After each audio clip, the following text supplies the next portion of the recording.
How are you today? I'm doing well. How about yourself? I'm well. Thanks for being with me today, man. Thanks for having me. Hey, man, you and I will be having a discussion that I think the public really needs to hear. I would have to agree.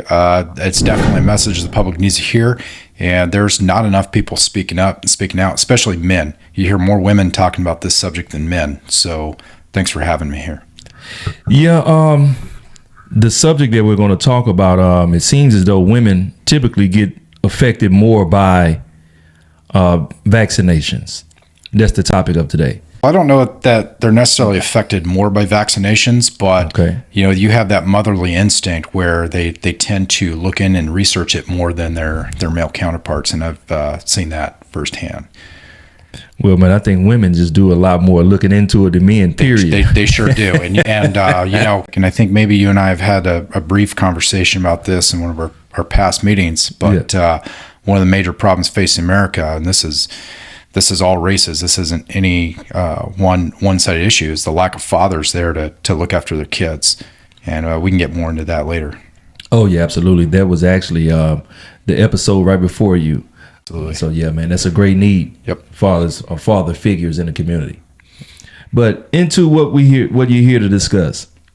Vaccines. I know you said today your goal is to be as factual as possible. Yes, sir. And I appreciate your time and your desire to do so. And tell us, man, where did it all start, this journey for you? What sparked your interest and wanted to just dive deeper into this subject? It's probably the birth of my first child, my son Ethan. That's kind of where it started. But let me just kind of give you a background on me. I grew up youngest of five. Moved to Arizona when I was 2 to live with my grandma. My mom and dad were getting divorced about that time. And my grandma was a retired nurse. She actually worked in obstetrics. So she had been retired probably a good 5 or 10 years before I came down. I don't know the exact date. I don't have that in front of me. But she made sure that I was vaccinated before I went to school. And back then that the childhood schedule was a lot less than what it is today. That doesn't mean it was without harm. I got vaccinated before I went to kindergarten, and consequently had a bunch of hearing problems after that I didn't have before. And when I was around 8 years old in the 3rd grade, I had my tonsils yanked out, and then a few years later had tubes put in my ears again for more hearing problems. And these are things I didn't put together when I was a child. This was more of as an adult looking into this stuff. When I was about to have my kids, that I really started to question things. So my grandma, every year would get the flu shot, and every year, seemingly she would get the flu. And, I kind of took pause of that, and I didn't like needles as a kid. I still don't. But, just kind of didn't really pay a whole lot of attention to it. I just know she got sick almost verbatimly every time she got the flu shot. What's the times, man? What's this, in the 80s? So I was born in 82. I moved to Arizona around 86. No, earlier than that, because 85. So it was just before I turned 3. And I still remember the Space Shuttle Challenger blowing up. That's how I know the timeline of when I was in Arizona, because I can remember watching that on a little black and white TV she had in the kitchen. So, and that happened in January of 86. And that's about the time frame. So late 80s, I started kindergarten in 87. And grew up in the 90s. So the year after, they passed the National Childhood Vaccine Injury Act, which, on the surface sounds like a great program. But the act, really what it did is it indemnified pharmaceutical companies and manufacturers from any and all liability on vaccines. So meaning as long as their vaccine is on that childhood schedule, they can't be sued. They can't be held liable. Not only can they not be held liable, but anybody in the manufacture, distribution, or dissemination of those vaccines cannot be sued or held liable or accountable. So the doctors, the nurses, the healthcare practitioners, if they didn't store the vaccine properly at a certain temperature in a refrigerator and they gave that vaccine out, it doesn't matter. They can't be sued for it. So once you sign that paperwork, you're basically waiving your rights, right? And just because you signed something doesn't mean you weren't under duress, and it doesn't mean that you fully understand what it is you're signing. I mean, good example is that look at every time you get an update on your iPhone or a computer program or something, right? You have to click that box of 40 pages that nobody ever reads, to be able to use your app the next week, right? Are you really reading that? Are you really agreeing to all those terms and services? No, you're not. You're just checking the box so you can move on with your life, right? Same with a mortgage. When I signed my mortgage paperwork, there's 300 pages involved in there. Nobody reads through all that HOA nonsense. We read the summary of that. So, and that's not unlike what really happens in the medical field when you're signing to agree to a procedure. So, and that's why we have lawyers that, deal with tort law, because they can find the ins and outs and find out what you really agreed to and what you didn't, and what you knew at the time and what you didn't. So, I would not say that by simply signing a document that you fully understand what it is that you're signing. Now, you mentioned the ear infections from your immunizations at a younger age. When did you find out that the ear problems were tied to the immunizations? Oh, geez. Years later, I'm probably 5-6 years ago, when I really went back and looked at my life and the things that had occurred. It all those missing pieces of the puzzle came together. And I'm pretty sure it was too early for those studies, the case studies on those immunizations back then, because what studies? Well, when I was the pharmaceutical companies don't do those studies. That's part of the problem. And I'll give you some references and some resources to prove that to you later. Yeah, let's get into it now. I mean, wait a minute. You just said there aren't studies. That's impossible. Correct. No, it's not. And I'll tell you exactly how they do it. They don't do true science behind it. I mean, it's kind of like, when a soda company funds a project to sugar doesn't cause diabetes, and it's funded by XYZ Cola. I don't want to name any cola brands, so I don't want to get sued. But if the cola company is funding that project, right? Can they really be trusted? And that's how the pharmaceutical companies kind of work. They're funding the universities. They're funding the research institutions and the textbooks. And if they start a project that's anywhere different than what their end goal is, they're not going to fund it. They'll simply cut the funding. So that's how they control it. When you went to college, yep, you had to take immunizations. Well, I was led to believe that. So I have a degree in chemistry. Got that from Arizona State back in 2007. So I know a little bit how science works and is supposed to work.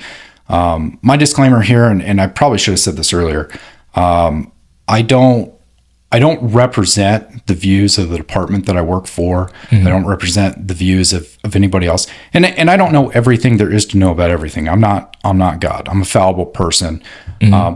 But I try to get to the truth of the matter and the truth of things. So I have an inclination when junk science is kind of thrown at me or thrown out there. And, the old adage is true. Follow the dollars and you'll find the reason why the decision makers make the decisions that they make. Yeah, follow the money. Follow the money. And that's absolutely true here. And if you have a liability-free product, which the manufacturers of vaccines do, what incentive is there to make a safe vaccine? What incentive is there for it to work?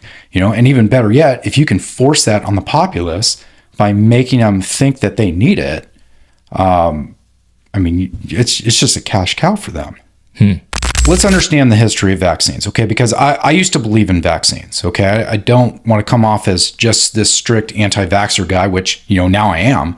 I used to believe in this product. I used to believe that they would protect you from diseases. I used to believe that, it was, a substance that isn't going to hurt you, right? So Edward Jenner, I believe, is the man who is, the pioneer of what we know as modern day vaccination. And if you go back through the history, so in the late 1700s and around that time, from around our Revolutionary War time, we had smallpox going around the country, and he observed that milkmaids who would milk cows were around cows that had a similar disease that they called cowpox. Okay, and the word vaccine, vacca, Latin, means cow. So that's where the origin of this comes from.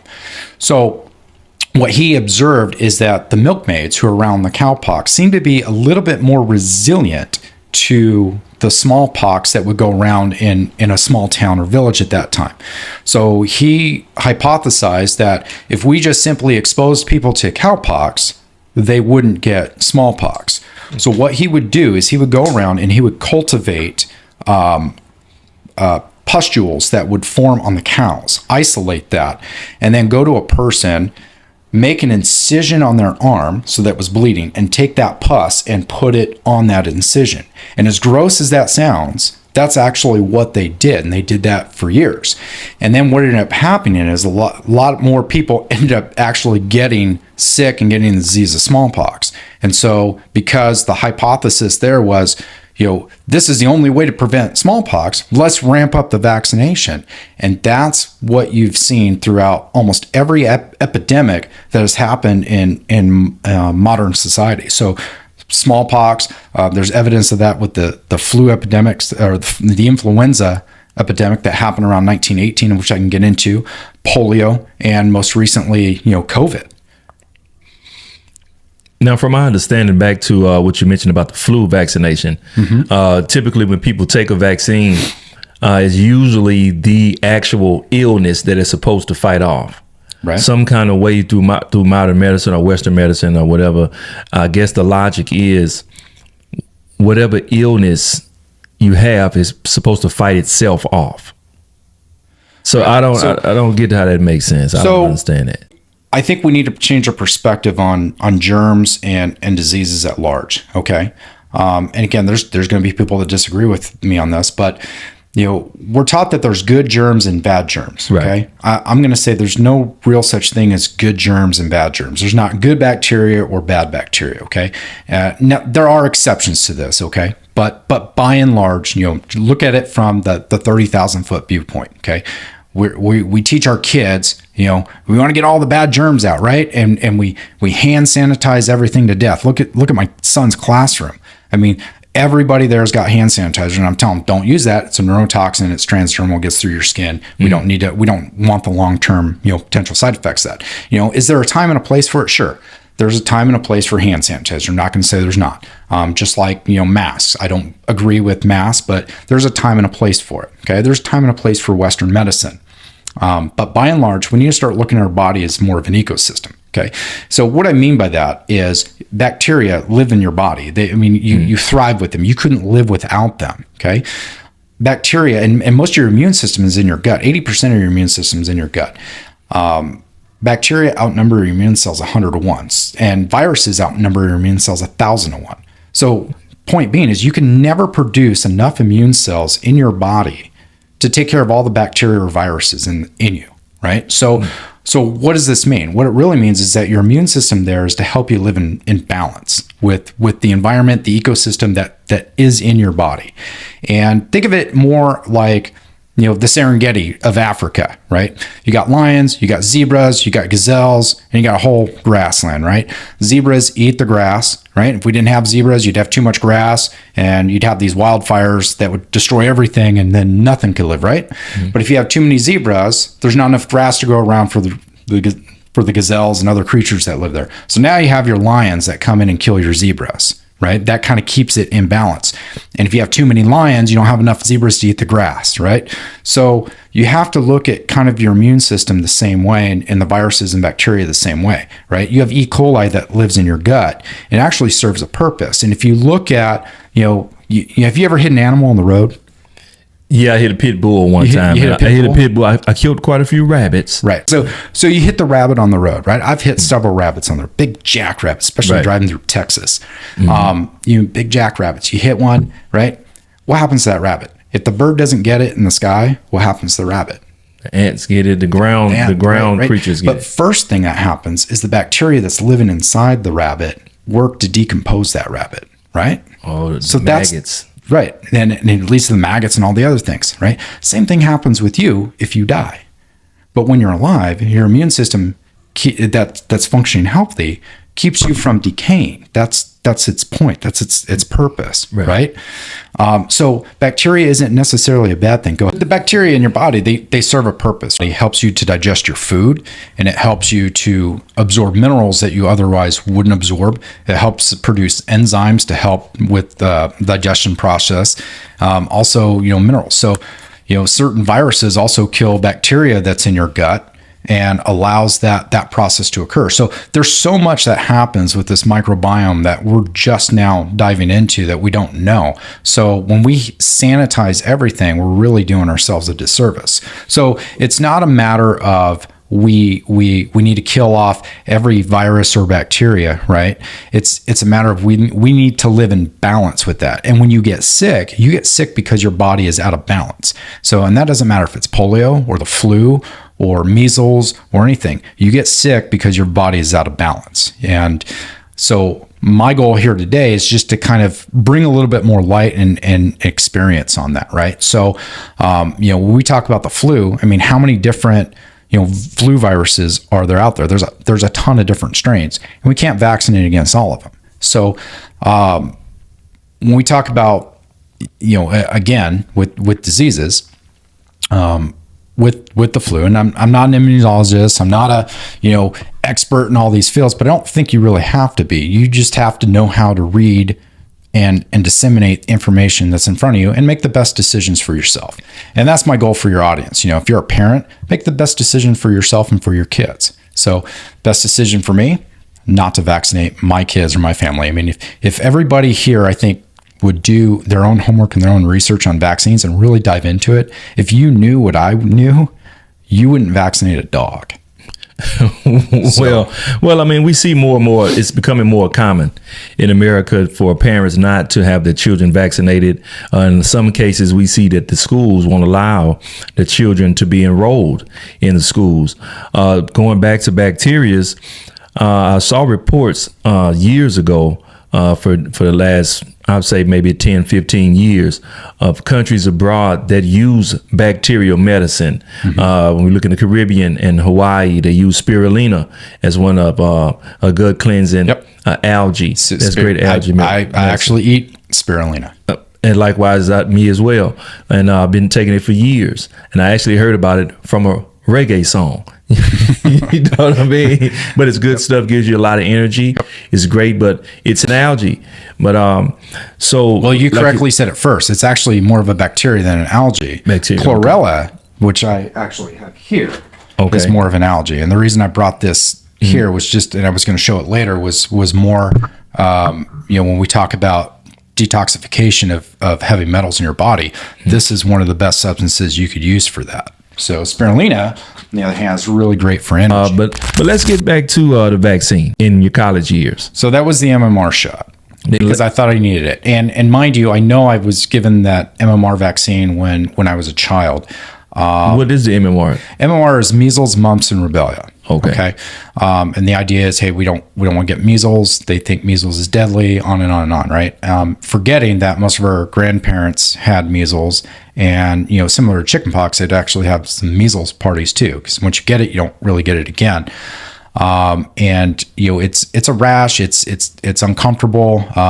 Similar to chickenpox, but people aren't dying in masses with measles. But that was the big scare. And in order to attend college, that was one of the things the health center wanted from me. Now, I don't know the laws regarding college. Maybe I could have tried to decline it then. But at the time, I really didn't know anything about vaccines. My journey in vaccines really started around 2016, 2017. And I'll get into that chronologically. But let me back up. So when I was in college, I believed in it, and so I didn't question it. And I can tell you, I wasn't given informed consent. Nobody told me the potential side effects on it. If you look at the MMR insert, which Merck is the manufacturer for the United States of MMR, it used to be 40 pages long of different things. And it went through all kind of citations and stuff.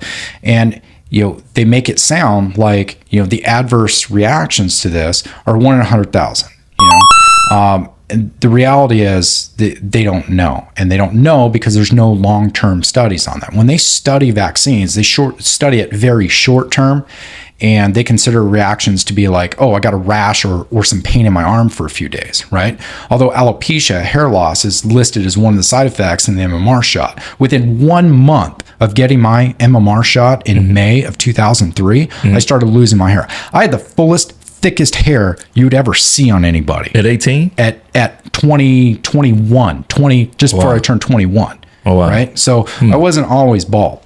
And I'm not blaming my baldness 100% on this vaccine, but I'm telling you, that's when it started for me. And when I saw that on the vaccine insert, I'm like, nobody told me this, but go look, and how many young kids do we see walking around baldness? Okay. So now do genetics play a role into it? Sure, but genetic expression is dictated by toxins in the body and in the environment. And when you introduce the MMR shot, there's a ton of toxins in there that nobody's aware of. It's not just an inert substance. So that was my first, experience as an adult with vaccine. Fast forward a couple years, I get hired on with the fire department in 2008. I go through my physical at the fire department health center. Okay. So what do they offer me? They offer me tetanus and they offer me hepatitis. Right. And so, I'm like, okay, sure. I haven't had a tetanus shot since I was a kid. Well, those are typical when you're dealing with the public. Right. Right. So, and then hepatitis and I'm going to talk a little bit on hepatitis. So I go through the series. If anybody knows, it's a 3-shot series. You get 1 shot, then a month later you get a follow up, and then 4 months later or 5 months later you get the third one. At that 6 months mark from your initial shot. And then what they do is they draw blood and they do a titer and they say, okay, yeah, you're immune to it or you're not. Okay. Well, let's talk about hepatitis B. It's a sexually transmitted disease. This is a shot that we give to day 1 infants. Right? My boy and my girl are not going to be having sex in their childhood. And this shot at best lasts 10 years. Evidence suggests that it's, the efficacy of it is anywhere from 6 to 10 years. So why are we giving this to a baby on day 1 for an STD? Like it makes no sense at all. Yeah. And for me, I looked at it like, okay, well, I'm going to be in the health field. I'm going to be exposed to blood. I'm going to be putting people back together, right? Lots of trauma and things that I've seen over the years. Yeah, of course I want as much protection as I can get. So I didn't even question it. They gave me a little bit more informed consent than I had with the MMR shot, but I didn't think to ask for a vaccine insert. And I'll get into the bigger reason why I wouldn't take any of these shots in a few minutes. But my standpoint on it. So we're looking at hepatitis B, and if you're around, IV drug users or promiscuous sex, you're a higher risk category for getting it, right? And so for me, I'm going to be around the general public and I'm going to be exposed to their blood. So I want as much protection as I'm going to get. So I agreed to go ahead and take the shot, right? So it made more sense for me, but we do that for kids. But my biggest reservation for this is that, I'm a God-fearing Christian, right? So I realize not all your audiences are Christian and they don't believe in God, and that's fine. Cool. You're entitled to your beliefs. We live in America, and I'll defend your right to not believe in God. I happen to be a believer in God, and that's who dictates my morals and values. And I'll tell you right now, I'll tell anybody, I fear God more than I fear anybody in the world, right? So on the day of judgment, that's who I have to face. I have to face my Creator. Okay. One of the things that I am against is abortion. Okay. I understand, there's probably a time and a place for it. Just like Western medicine, just like anything else. And that time and a place might be when a woman's life is truly in danger. And, we can have a debate about that another time. My stance on it is now, our society uses it as a form of birth control. And I think that's an absolutely disgusting use for it. So, and not to get too far off topic, but if you look at the biggest killer of African Americans and minorities in this country, it's abortion. It's not gunshots. It's not anything else. It's abortion. So anyway, one of the things, and I brought this paper to show you, and I'll give this to you. One of the things, and I don't know if your camera can pick all this up, but this is the list of vaccines that use aborted human fetal cells in their manufacturing process. Okay. And kind of how it works is on the MMR insert, or the inserts of these, is they're called human diploid cells. Well, if you don't research that, you don't know what human diploid cells are. Never heard that term before in my life. Exactly. So if I tell you human diploid cells, are you going to think aborted human fetal cells? No, nobody is, right? So, we use these, big Latin terms and these terminologies in our medical literature, and doctors study this stuff, and we think they're gods. We think they're smart because they can speak a little Latin, and that's really the crux of a lot of our faith in medicine, is we trust the doctor and the white coats as they can do no wrong. And I'm not blaming the doctors. So, not to cut you off, but what you're talking about right now, would that be the beginning of the stem cell research? I remember back when Bush Jr. was in office, the talk he spoke on a lot was stem cell research. There was an article also some years ago for Pepsi. Mm-hmm. They were talking about they were putting aborted fetuses in their products. You know, we also see with athletic surgeries. When it comes to stem cells, apparently there's supposed to be human stem cells injected into the human body to make the muscles recover or whatever injury recover a lot stronger, more youthful recovery, and a more rapid one too, as well as safe.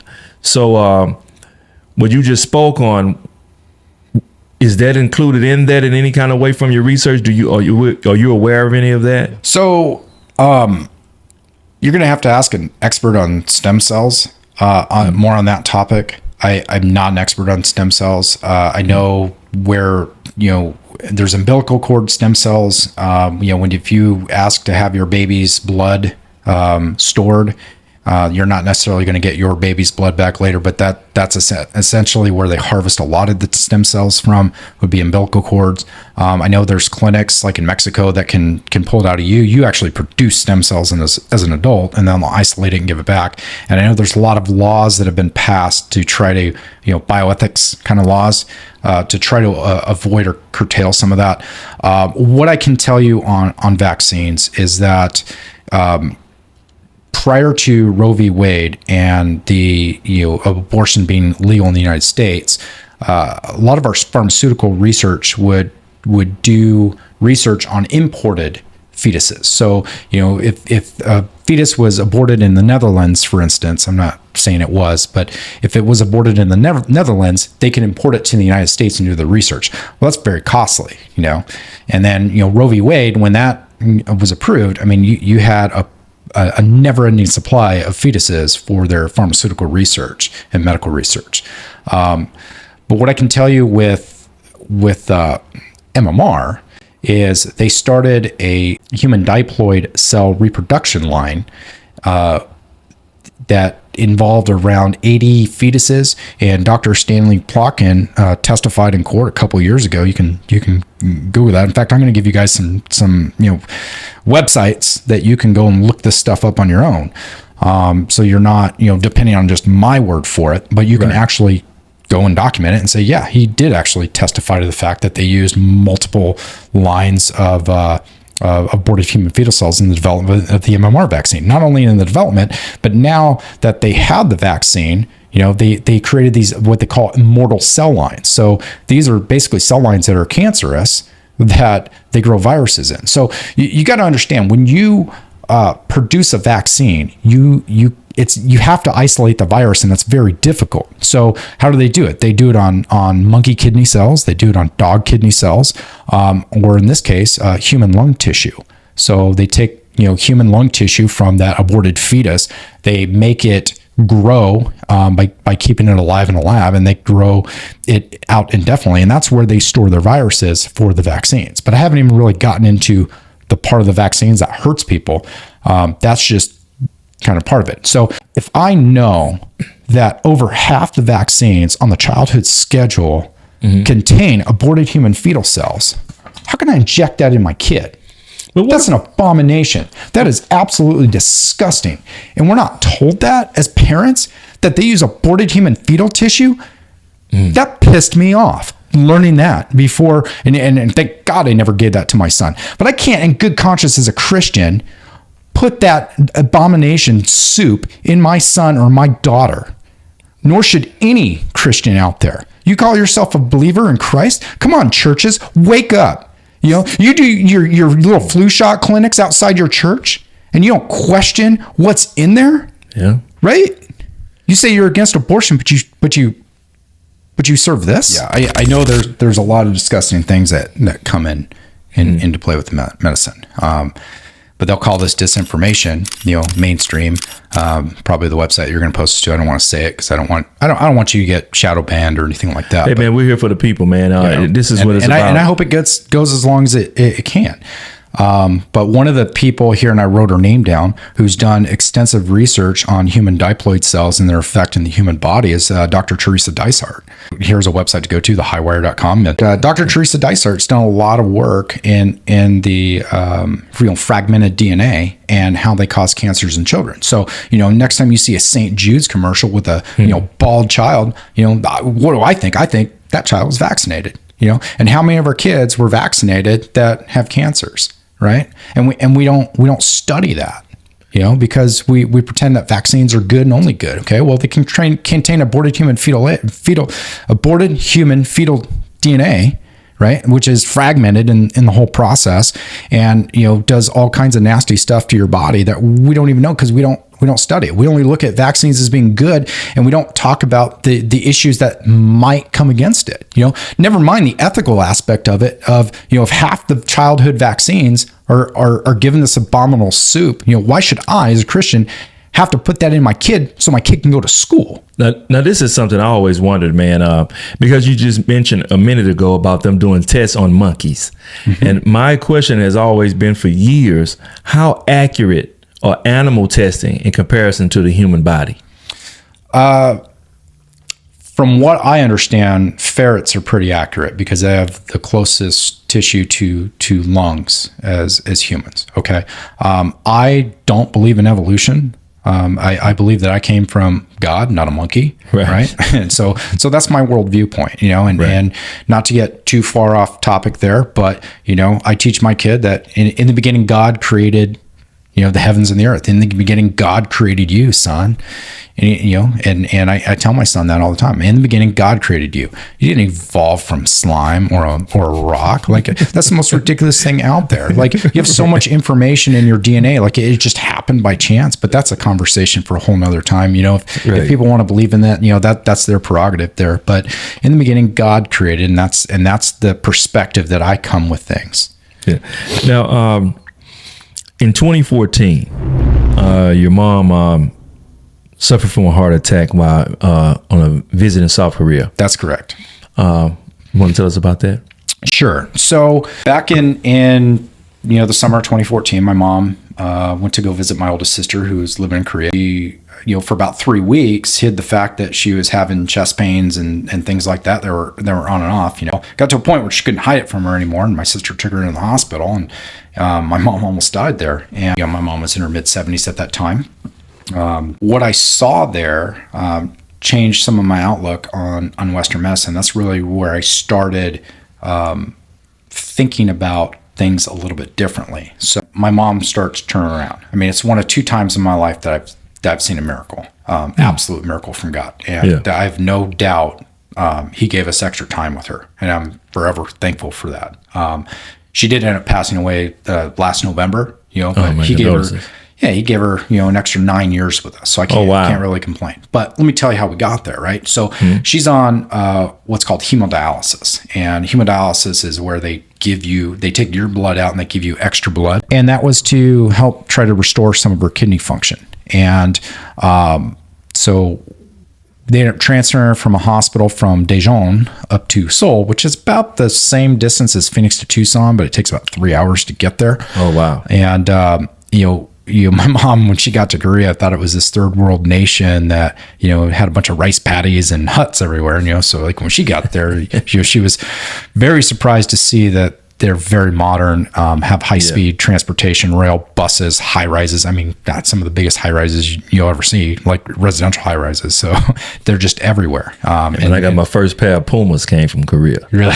Yeah, man. So, and I've been to Korea twice. I like the country. I'd like to spend a little more time getting to see it. But one of the things in the hospital they were at, so they did a lot of tests and things like that. These doctors in Korea are Western trained doctors, so a lot of them come to the States, learn medicine, practice here for a little bit, and then go back to their home country. I didn't know that, man. I thought they'd be more natural medicine on that side of the map. Yeah, maybe more in China. I'm not sure, but there's a lot of Western influence in Korea. Oh wow! So if if that kind of says anything. Well, probably from the Korean War, I assume. Yep. From back then, That's exactly where a lot of it stems from, right? Yeah. And so my sister tells me that everybody there speaks English, and that wasn't true. I had fun trying to figure out where I was going and my way around. So there are a lot of people that spoke English. So, but anyway, so like they want to put a stent in my mom, and they're like, there's a 50-50 chance that she could die there, right?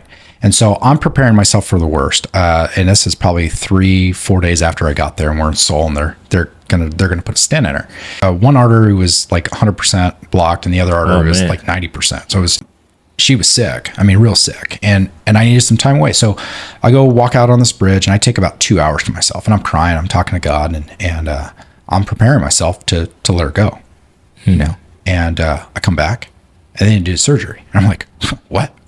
What do you mean they did surgery? They didn't? No, they didn't put a stent in her. And they go, well, no. And this isn't too uncommon as you get older. She actually had an artery that was growing around the blockage and feeding her heart 30% of her blood volume. Oh, wow. So they discovered that doing one of their ultrasounds that they do. And they're like, let's see what this does.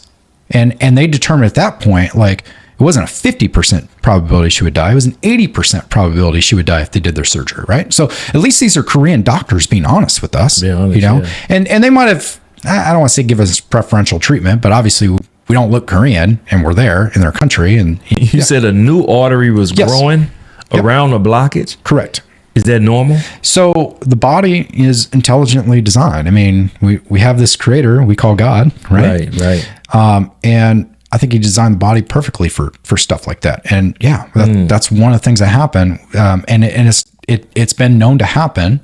It's not 100%. I mean, it's not like she's going to run a marathon again, but it was enough to keep her alive. Right. And so, my mom spent the next year recovering in Korea. And it was about that point where I started seeing the color come back in my mom's face, where I started hearing her talk more, where I started seeing her strength come back. So, so that was an eye opener to me, because I'm like, if she was in the States, they would have done surgery, she'd have been dead.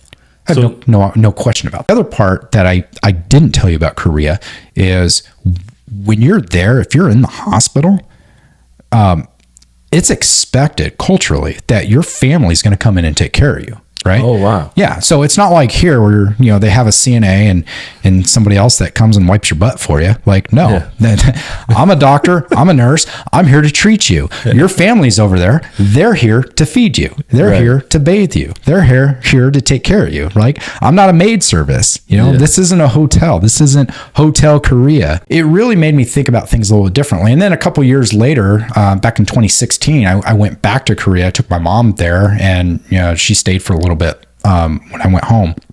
And anyway, my sister took me, for lack of a better term, a witch doctor. They're not really a witch doctor, but it was more of a naturopathic doctor with the Korean version. And I don't know if you remember Michael Phelps having all the cupping done. Yeah. Well, they did that to me. They did the cupping. It was the first time I've ever done acupuncture, probably the last time, because I don't really like needles. And I had this lower back pain for probably a good 6 weeks before I went there. And it was just dull, and it was constant. I'm like, I don't know what to do. Right. And then I had this shoulder pain about that same time from something I lifted up. And so the back pain went away, but I had this ache right here, and I could feel it. And I could lift my arm to about here. And then I was like, oh, it's just excruciating.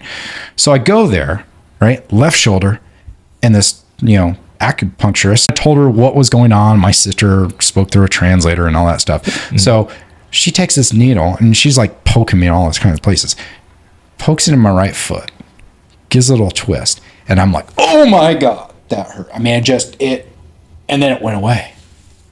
Right. So it opened my eyes. Like, hey, there's other paths out there for health and healing that don't involve a knife, don't involve, loads and loads and loads of medication, and we should be open to that. So fast forward, I come back here. One of the first calls I run coming back, and I noticed this before, but I really took notice this time, right? So I run on this guy, and he is, probably in his early 60s, maybe late 50s, right? Not very old. And he's gorked out of his mind. And I'm chart in the report, and he's on at least 15 different medications for all kinds of different things. Nobody knows why he's taking whatever it is he's taking, right? And I just got to thinking, when did that become normal?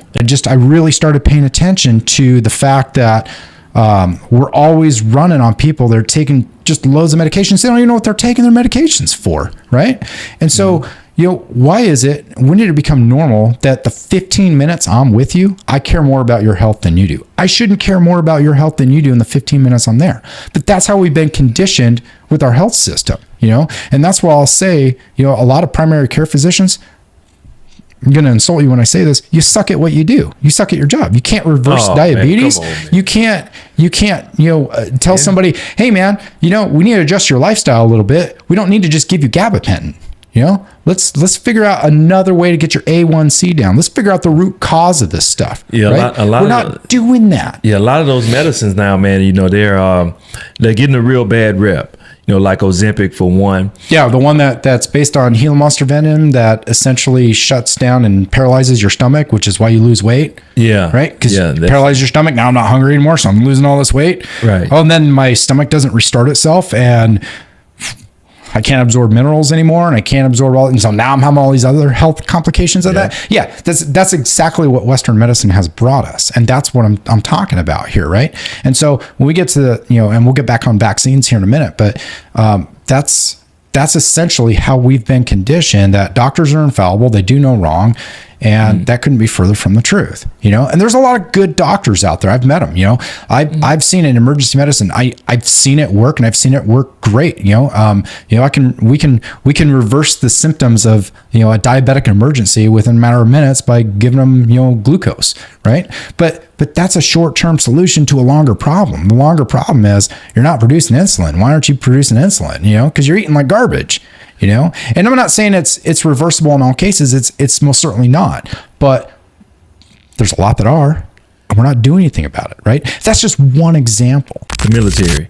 I saw a documentary where a speaker from the DOJ mentioned the immunizations now are so hazardous that they're internally affecting the soldiers at a rate so rapid that within the next decade or more, they're saying that enrollment will be at zero, damn near, or a lot of those men and women would possibly have health or medical conditions so severe that they won't be able to serve anymore. Gulf War syndrome. Who? Right. Gulf War syndrome. It's when they vaccinated against what was it? Was it a smallpox vaccine in the military? I think it's been attributed to it. Funny how during the first Gulf War, not the second Gulf War, our soldiers came back with Gulf War syndrome, but the British soldiers that were there serving alongside, not one case. So I think there's some credence to it. We can talk more about that in a sec, but I wanted to back up to my mom for just a second. Okay. And the other thing was in Korea, when she went and saw a doctor for her heart, they also brought in the kidney specialist. They also brought in the liver specialist, right? They've also, she went to an eye appointment, and the eye doctor's like, hey, we need to talk to your kidney doctor, and we need to get the meds right. So they figured that out there, right? Mm-hmm. She comes back here, and it's, you got to go get this specialist. You got to get a referral from your primary before you can go there. Then go back to your primary, get a referral for there, and then maybe we'll look at it, right? And so my mom comes back here, and we furnished them all the documentation that came from Korea. Mind you, my mom had spent a year, this is like a year after, almost a year and a half after her heart attack. First thing I want to do is put in a stent. Yeah. And I'm like, no, Mom, we're not doing a stent.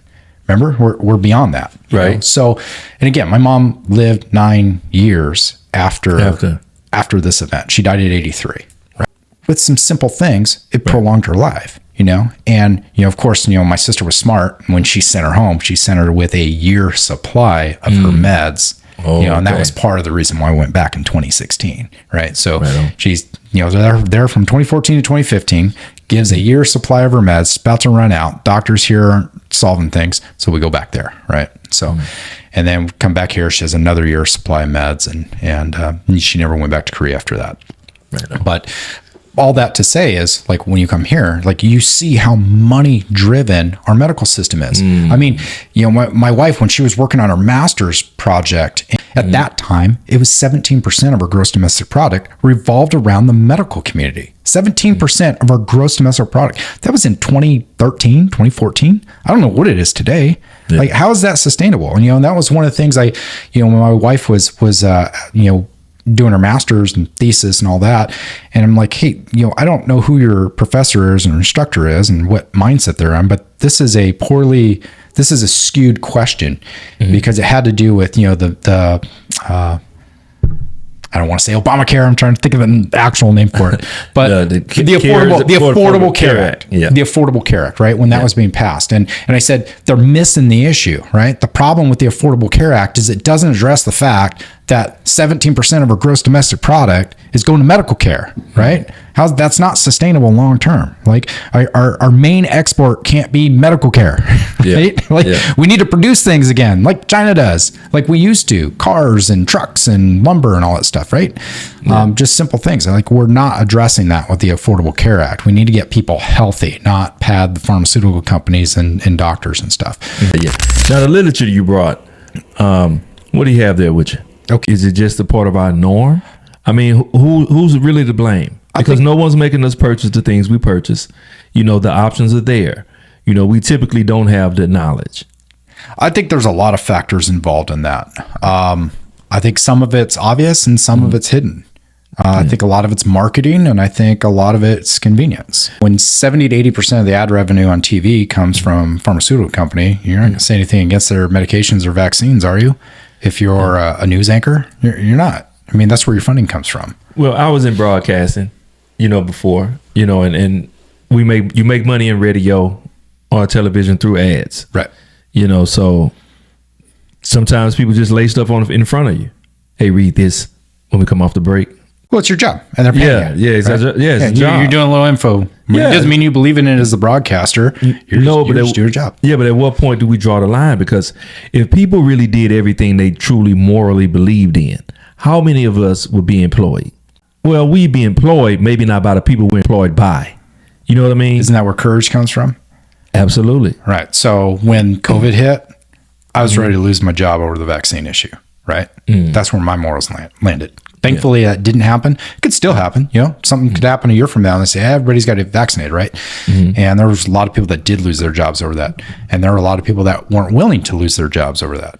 So that's really what brought me into the research. So there was a book, and I know you wanted me to start getting the books, called The Vaccine Friendly Plan by Dr. Paul, I could get his name right, Paul Thomas, okay? Yeah. So backdrop on this, my wife got this book. So that was her introduction to this. And you know, a friend of hers told her, hey, you know, you got a kid coming. Why don't you think about an alternative vaccine schedule? I'm like, alternative? I didn't even know there was a vaccine schedule. What are you talking about? So, you know, I didn't know any of this, right? And that's when I learned, hey, you know, at, you know, day 1, day 30, and day, you know, 180, you know, we're going to give a hepatitis shot. And then at 2-month increments, we're going to give all these other shots, right? And so here's a doc saying, hey, they're not as safe as they're let out to be. I've developed from my clinical experiences. I think he's up in Washington or Oregon. We recently had his license revoked because of his stance on vaccines. That's really the reason why. I know it's a real political thing. It is, and it shouldn't be. It shouldn't be. It should be a discussion that we have like we're having today. Like, why can't we have this discussion without being censored, without being shut down, without being made fun of for actually having a different viewpoint? Isn't that what's supposed to be America and education? So anyway, get back to this guy. So he comes up with an alternative schedule for his patients, for his kids.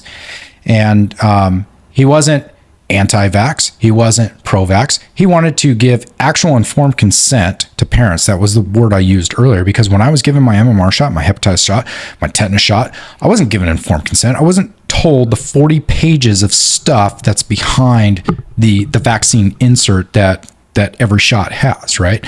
I didn't know about all the other things. So in essence, that's kind of what started. So we started kind of with this book, and I had my doubts. I'm like, wait a minute. Alternative schedule? Why are we giving them at all? right? If he's saying there's like, this is how my mind works, right? Okay, we're going to give all those vaccines, but instead of doing it at the CDC schedule, we're going to give it an alternative schedule. I'm like, well, if they're safe, why are we worried about any schedule? Right. You know what I mean? Right. That's how my mind works. Or maybe they just don't want to overload the organs. Right. So overload the system. So there's things that I learned along the way, right? And so one of the things I learned is you have an innate immune system and a specific immune system, right? So your innate immune system goes, hey, this is part of my body. This is not part of my body, right? Your innate immune system, basically, a lot of that lives in your gut. Yeah. And it recognizes your cells and it goes, hey, this cell belongs to Bobby, right? Or in your case, this cell belongs to Jermaine, okay? This cell does not. This is a bacterium. We have too many of these. We're going to attack it and keep it under control, right? That's your innate immune system. Then you have your specific immune system. And that's what vaccines are supposed to target, is your specific immune system. So this is when you have your CD4s and all that other stuff that basically, the virus, or I'm sorry, the immune cell, finds something in your lungs. It's a respiratory virus, and it goes, hey, this is a respiratory virus. Let's store a protein of this for the future in the body on that virus. So if we see it again, we attack it. And that's what your specific immune system is. Well, when you're a baby, your specific immune system doesn't develop until you're 2 years old. So why are we giving shots, vaccines, for specific immune system responses when it doesn't fully develop until you're 2? I think that's why you get colic. I think that's why parents develop colic in their kids, right? Mm-hmm. I think that's why SIDS happens, and that's another topic I'll get into. So anyway, I've heard this guy's Paul Thomas. I've heard his interviews before, and I have nothing against the guy. I've never met him in person. I don't agree with his book that there's a friendly schedule, but I will say this: this guy, that's a thick book. It is a thick book. There's a lot of information. There's a lot of thick books, but you're going to be a parent. You're skim through it, do your research, do your homework. Yeah, you got 9 months to do it. Exactly. You're preparing a baby room. You're getting a car seat. You're like, hey, is Graco the best car seat, or should I go with this, Target, cheap brand, right? You and your parent, you're looking into all these things, but we're not looking into this. So I started looking into this, okay? And this guy, bless his soul for doing this. He did a retrospective study, which the CDC still has not done. NIH has not done, right? CDC, Centers for Disease Control, NIH, National Institute of Health, right? The FDA, Food and Drug Administration. Right. None of these guys have done a retrospective study, and they have the data in their centers to do it. And basically, a retrospective study would go, hey, we got a group of vaccinated people here and a group of unvaccinated people here. Who has healthier health outcomes? Well, this guy did it with his clinic, and he did it blind, and he did it with the help of scientists. And if you watch the highwire.com, you actually see one of his interviews where he actually did this. That was part of the reason why he lost his license, is because he went against the CDC schedule. And what he found was that in his own clinic, that if you follow the CDC schedule, your children were sick. Right? If you did the alternative plan, your children were still sick, but they weren't as sick. And if you didn't follow it at all, you had the best health outcomes at all, right? Less seizures, less autism. Autism was a big one. Less SIDS, all that kind of stuff that was in his practice. He found that the less you vaccinate, the healthier your outcomes were. Mm-hmm. Right. And there's a lot of reasons for that, but there's never been a vaccinated versus unvaccinated study at any university that I'm aware of that would do those health outcomes.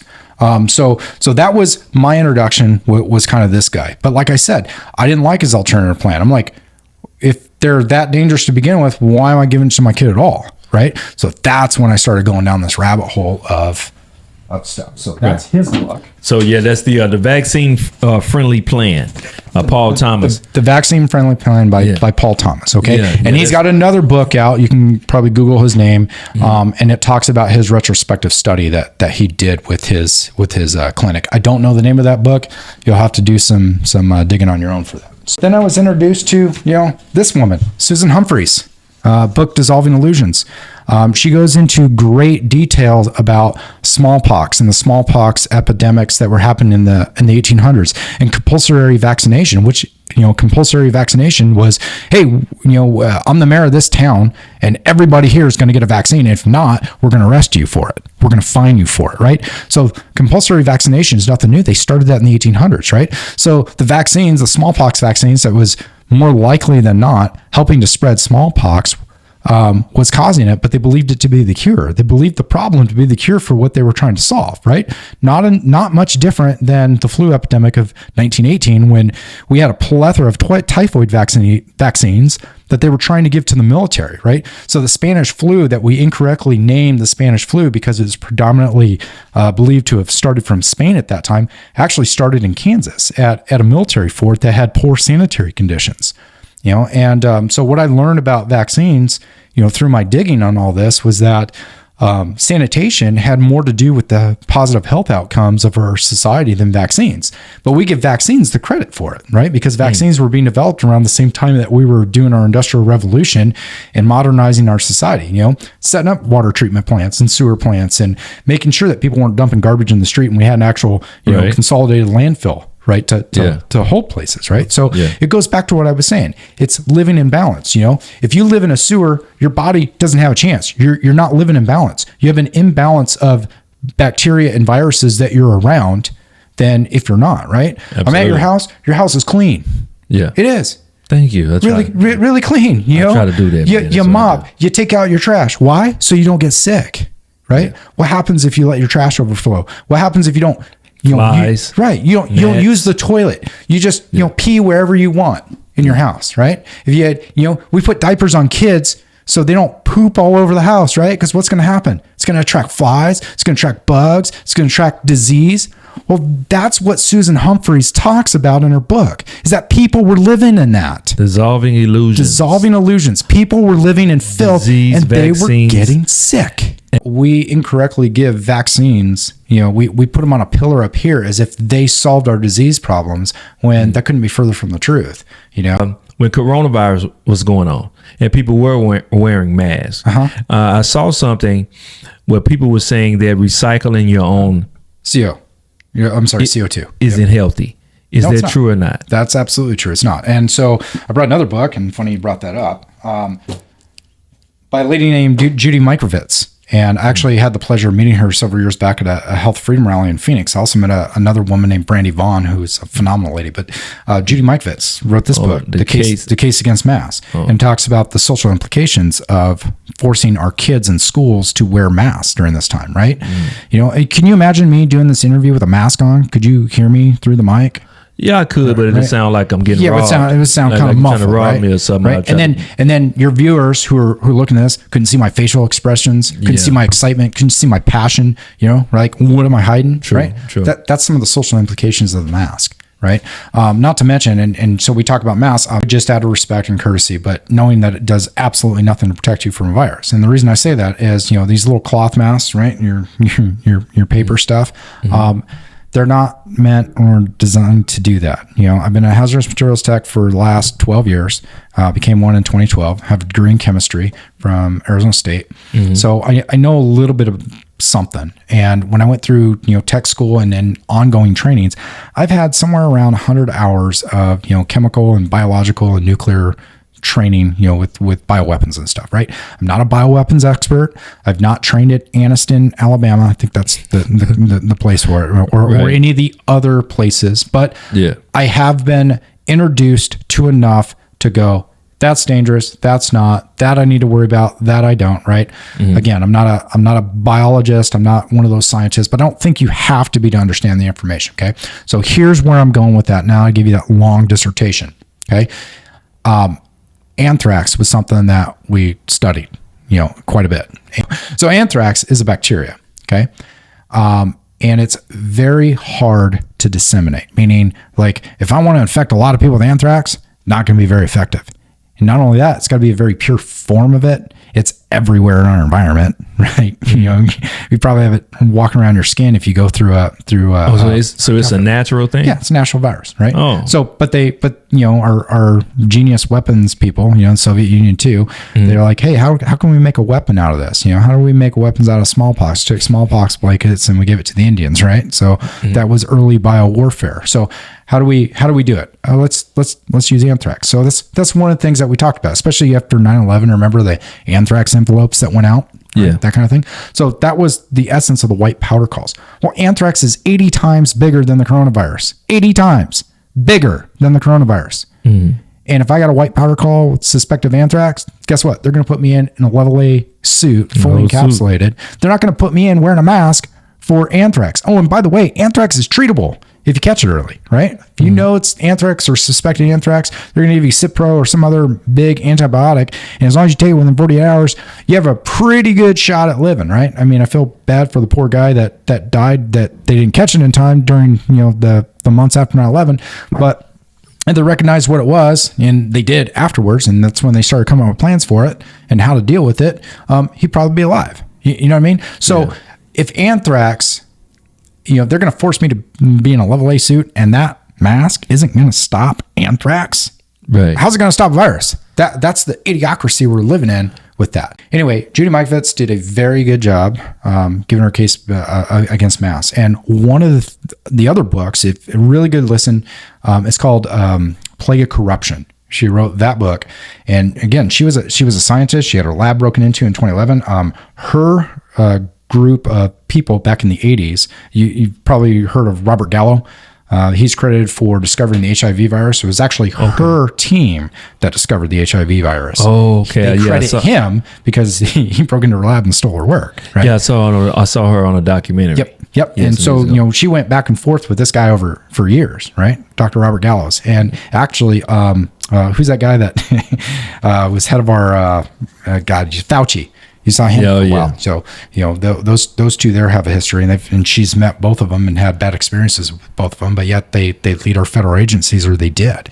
So he was on a documentary too. Right. They spoke on him. Yeah. So, but she's, a pretty reputable person and good moral character, and she's governed by the laws of God, and she will make no bones about that. And again, I had the pleasure and privilege of meeting her at a health conference back in 2018, and talked to her for a great bit of time on a lot of various topics. And, of course, this is before Corona even came out. So, and just an absolute courageous woman, and going out there trying to expose the corruption that does exist in some of our agencies, and try to get that cleaned up so we can have better health here in America. Absolutely. So, like I said, this is another book. Dissolving Illusions. So Spanish flu, right? Everybody, when I try to have this conversation, one of the things that always comes up is, what about polio? What about smallpox? What about, the Spanish flu? Well, here's a book that addresses the Spanish flu. So one of the things that always happens is, when I try to have this conversation, and mind you, most people don't even want to have a discussion. This is the longest discussion I've had with, I don't want to call you a total stranger, but I don't know you fairly well. I work with and worked with for years. I haven't even had this discussion with, and I'm trying to have this discussion with, that I've, more than them at this point, just in the hour you've been with me, right? Because they don't want to talk about it. Vaccines is something that, I've been aware of for some while. And I have a few friends that also, they didn't allow their newborns to be vaccinated, and their children are in their teens now. And I bet they're light years ahead of their peers, aren't they? Intelligence. Oh yeah. Athleticism. Yeah, brain capacity is through the roof. Yeah. Yeah, my kid too. Always been honor students. Yep. They always been don't have any behavioral disorders. None of that. Acting out. None of that. Right? They always Discipline top. Problems. They always top. Exactly. Top students, man. Good health. Yep. Didn't get sick like a lot of children their age. And I want to get into the reasons why, and I will. Keep going. Yeah, and so those are some things I've witnessed throughout my journey in life. Right. Me personally, I would like to adopt some of those habits. I hadn't developed a discipline as of yet, because I like to eat certain things. However, changing what you eat is going to be one of the hardest things you ever do. I know, 'cause I'm still trying. Yeah. However, when it comes to vaccines, because I've gotten information, I've learned that the body has the ability to rid itself of whatever isn't beneficial for you at that point, or whether you want to call it illness, sickness, or whatever. But I don't believe that vaccines is the thing to do, because for me, I don't know what the hell is all in that shit. Right. I don't know what chemicals vaccine in insert if you take time to read it. Yeah, and do they give that to you? Well, unless you ask. Well, like you meant, even on the mortgage. I'm talking about a 6-figure deal. Mm-hmm. I didn't even read the paperwork on that. Right. You know what I mean? Like you said in the beginning. So, I read it on herbs. If I buy herbs, if I buy vitamins, certain food that I buy, I read the labels. But I never thought to even get a vaccine, even read the label. But even if I think of a vaccine, Food has a label. But I'm automatically assuming that whatever they say it is or advertise it to be, it is what they say it is. Right. You know, like you said, we trust the doctors. We trust people that Trust our health institutes, and they failed us. Yeah, because they have perceived to have gotten an education. And so we do trust them to a certain degree because of that paper. Yeah. You know, the degree. Yep. And so, man, it is, I wouldn't say it's full deceit. I think that if a lot of us would do what you and your wife did, and that's very rare. And I think that's why people like yourself, you and your wife, because I'm pretty sure you guys share the knowledge.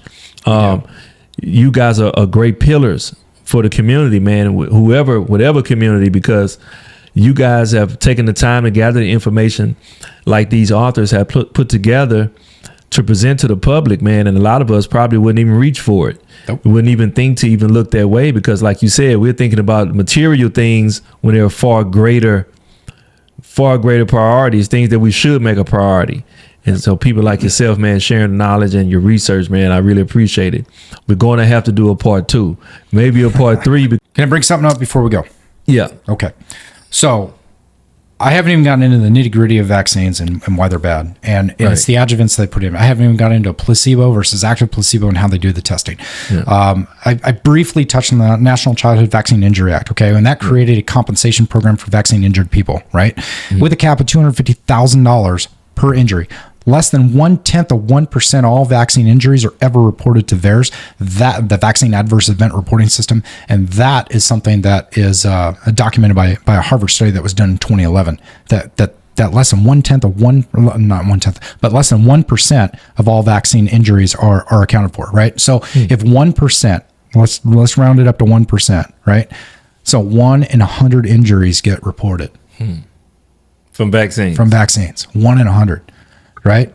So nationally, right. So if 1 in 100, right. So let's do the math. You have more than 1 in 100 kids get autism from immunizations, Absolutely. Right?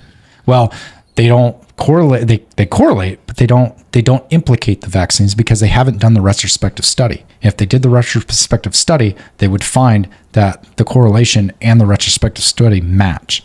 Right. Japan figured it out. Japan went, hey, we had 1 in 10,000 people with autism back in the 80s. And now, you in the United States have 1 in 20 boys. Like something's wrong. Something changed. Okay.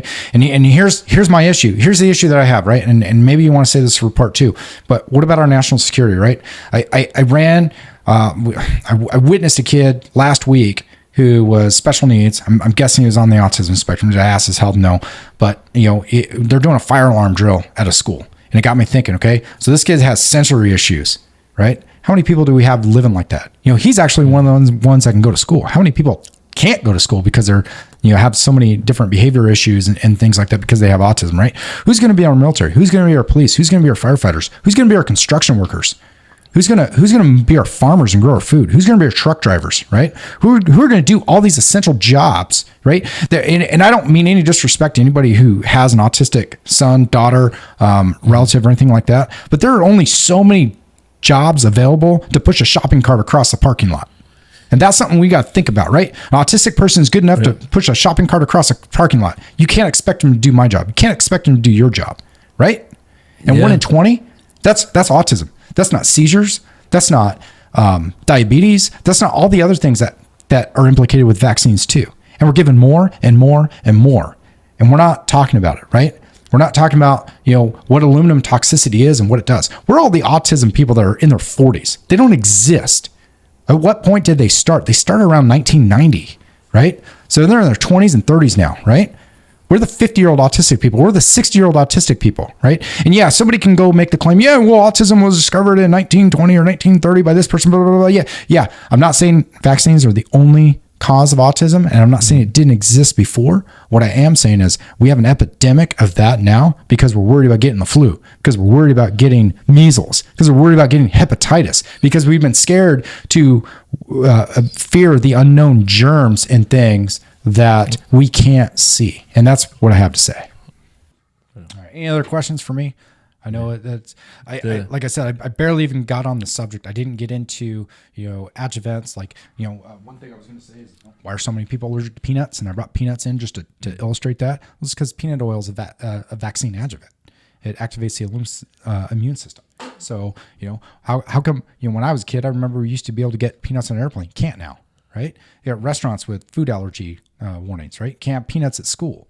Can't have peanut butter at school. When did that become normal, right? Yeah, peanuts used to be a thing to make guys even more fertile. Exactly. So the pharmaceutical companies can put the peanut manufacturers out of business. I mean, I liked having peanuts at the ballpark. And boil peanuts is a big thing in the South. You boil peanuts? Right. No, I never have. No? No. Man, if you go in the South, man, back Georgia, Tennessee, man, boil your peanuts, you can get everywhere. Boil your peanuts at the gas station. Boil your peanuts everywhere. Boiled peanuts is the deal. Yeah, man. So shout out to the people that like boiled peanuts. Right. Man, you done crushed a lot of people. So can you tell the people real quick, man, how to get in contact with you on your social media? I don't have social media. I don't have a Facebook. I don't have a MySpace. I don't have a Twitter. I don't have an Instagram. I don't have any of that. And that's because I respect my Fourth Amendment right to privacy. So I don't really know how you can get a hold of me other than give my phone number out. I don't want to do that. Well, man. But I guess we'll have to do a part 2, like you said earlier. Absolutely. And, like I said, there's a bunch of websites you can go to. TheHighWire.com is one of them. The Informed Consent and Action Network. There used to be a website called LearnTheRisk.org by Brandy Vaughn. She unfortunately passed away a few years ago. She had a lot of enemies out there, and say what you will of that. I didn't even get to talk about Andrew Molden, who did a video called Tolerance Lost, and basically proved that these vaccines cause strokes, especially in kids. And so he's unfortunately dead too. And then another one, the Children's Health Defense, Robert Kennedy Jr. Heads up that too. So all good sources of information. Not the only source of information. I would encourage all your listeners to go to them and see what you can find. That's what's up, man. Hey, man, to the guy with one of the coolest names in the Southwest, Bobby Gordan. Thanks for being with me, man. This is part 1, man. Thanks a lot, man. Till next time, man. God bless and salute. Appreciate it. Peace out. We gone.